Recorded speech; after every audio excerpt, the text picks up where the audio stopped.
tous. Aujourd'hui, je ne vais pas vous parler d'un artiste en particulier ou d'une artiste, mais je vais vous parler d'une exposition.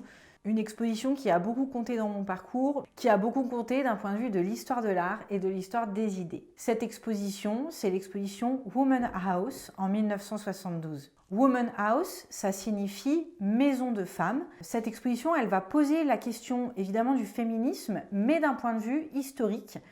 En effet, les artistes qui vont présenter leurs travaux à l'intérieur de la maison, eh bien, sont des artistes que l'on peut considérer comme pionnières sur la question du féminisme dans l'art plastique. Pour un petit rappel historique, les idées féministes, elles vont vraiment prendre leur source d'un point de vue théorique dans le texte fondamental de Simone de Beauvoir, Le deuxième sexe, en 1949. C'est un texte dans lequel Simone de Beauvoir va annoncer la phrase devenue emblématique « On ne naît pas femme, on le devient » et donc affirmer le fait qu'être une femme eh bien, est d'abord une construction sociale liée à un certain nombre de stéréotypes, notamment pour la femme, celle de la femme domestique au foyer dans sa maison. Alors, Woman House a précisément pour ambition de déconstruire l'intégralité de ces stéréotypes et comme on est en 1972, eh bien, on peut réellement parler d'artistes pionnières. C'est la raison pour laquelle il est important de bien considérer ce travail dans son contexte de l'époque et non pas dans notre contexte actuel. Comme ce sont mes vidéos, il est important pour moi également d'exposer mon point de vue qui en général n'est pas consensuel. Il y a un truc que je déteste par-dessus tout dans nos sociétés, c'est la bien-pensance et les discours tout prêt, tout fait et à la mode. Donc pour être extrêmement clair sur ces questions-là, je suis féministe parce que je suis une femme, féministe convaincue. En revanche, je suis contre le féminisme radical qui estime que les sociétés n'ont pas besoin des hommes. Je tiens à dire que je suis absolument contre cette approche. J'aime les hommes et les propos que je tiens quand ils sont féministes ne sont pas contre eux, mais sont pour les femmes. À ce titre, je suis donc contre également le féminisme non inclusif, celui qui a vocation à exclure un certain nombre de femmes pour des raisons souvent raciales, ou bien celui aussi qui exclut les personnes transgenres, donc qui étaient des hommes à la naissance, puisque c'est encore une fois un féminisme qui va considérer que le transgenre n'est pas une femme. Or, c'est tout le contraire. Voilà. Donc, grosso modo, pour faire très simple, je suis contre la bêtise et contre les clivages. Donc, Woman House, c'est une exposition qui va durer un mois, en janvier 1972, et qui est organisée par deux professeurs artistes qui sont Judy Chicago et Myriam Shapiro. Elles sont toutes deux cofondatrices du Feminist Art Program à l'Institut des Arts de Californie.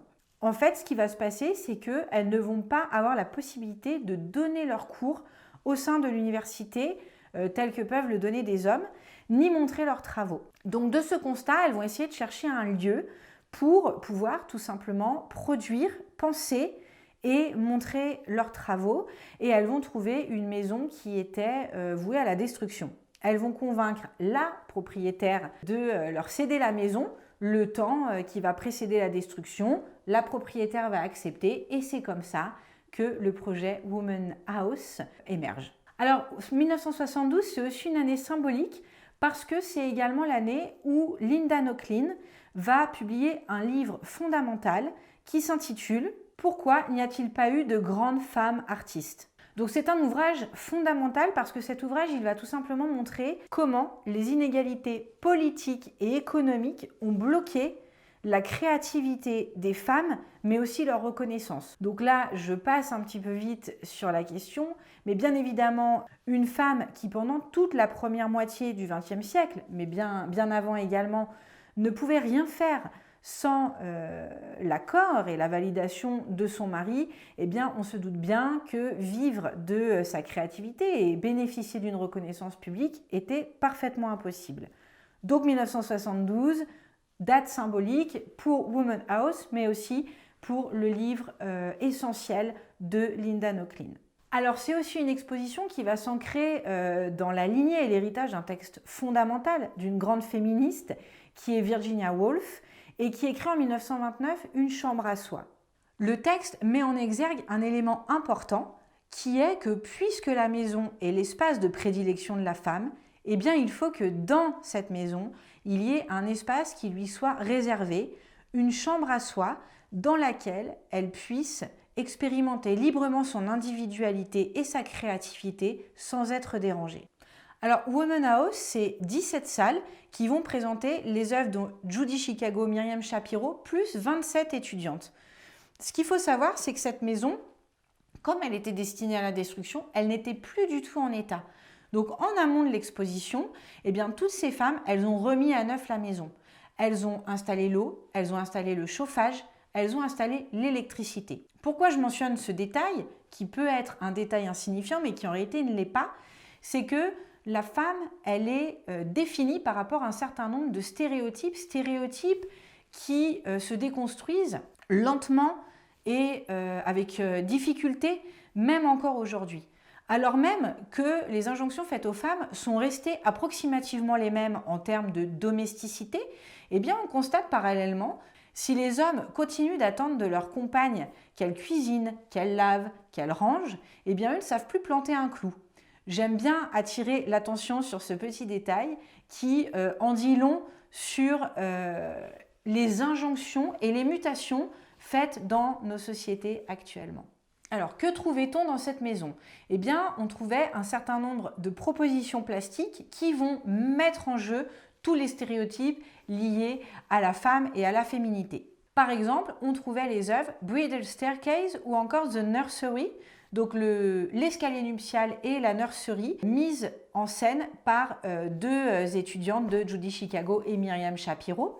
Ici, c'est important, même si on est sur des images qui peuvent paraître aujourd'hui obsolètes, eh bien, que mettent ces artistes en évidence? Elles mettent en scène quelque chose de très simple, à savoir que l'idée étant que pour s'émanciper, eh bien, il va falloir passer du père au mari. Pour ce faire, passer les étapes classiques, premièrement celle du mariage, deuxièmement celle de la maternité, qui va arriver rapidement après le mariage. Et ce terme de nursery emmène dans la direction d'une multitude d'enfants. Là, on remet aussi dans le contexte lié aux lois de l'avortement, qui n'était absolument pas passé. Et donc, puisqu'il n'y a pas de possibilité de disposer de son corps comme on l'entend, également avec la contraception, eh bien la femme était vouée de toute façon à avoir autant d'enfants que la nature allait lui en donner, et donc de rester à la maison pour s'occuper d'une véritable nursery, ce qui est ici mis en évidence par les artistes. Et du même coup, si on ouvre une nursery, eh bien, il y a impossibilité totale à développer une carrière artistique, intellectuelle ou autre. On va également retrouver d'autres pièces qui vont mettre en scène des choses différentes. C'est le cas par exemple de Linen Closet, le placard à linge, ou encore de Menstruation Bathroom, la salle de bain des règles. Alors, qu'est-ce qui est mis en scène ici encore une fois? C'est cet espace domestique. Vous voyez que dans The Linen Closet, la thématique du placard d'un point de vue iconographique est quelque chose qui revient souvent dans l'histoire de l'art du XXe siècle, notamment chez les femmes. Vous voyez ici ce mannequin qui est pris dans le placard à linge avec une jambe qui va vers l'extérieur, mais qui est en fait condamné dans ce placard et qui ne peut s'en échapper.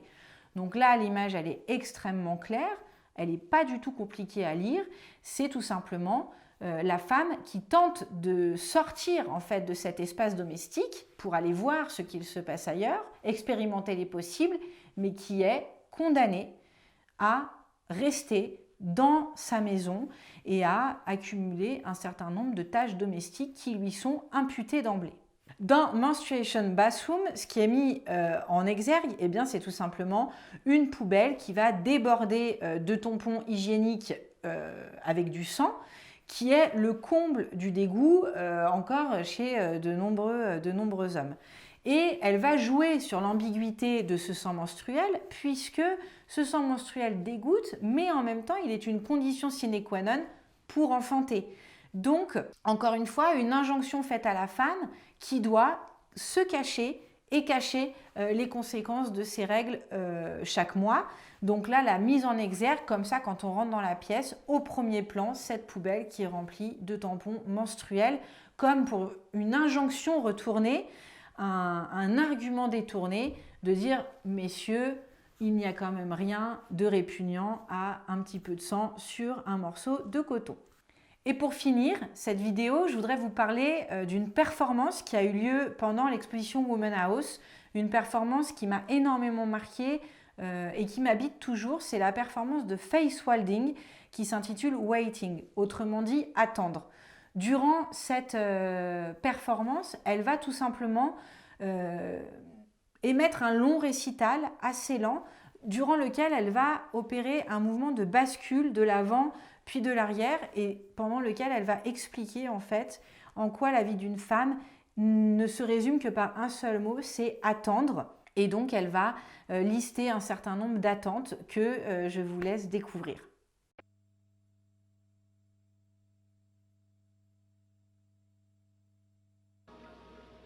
Waiting.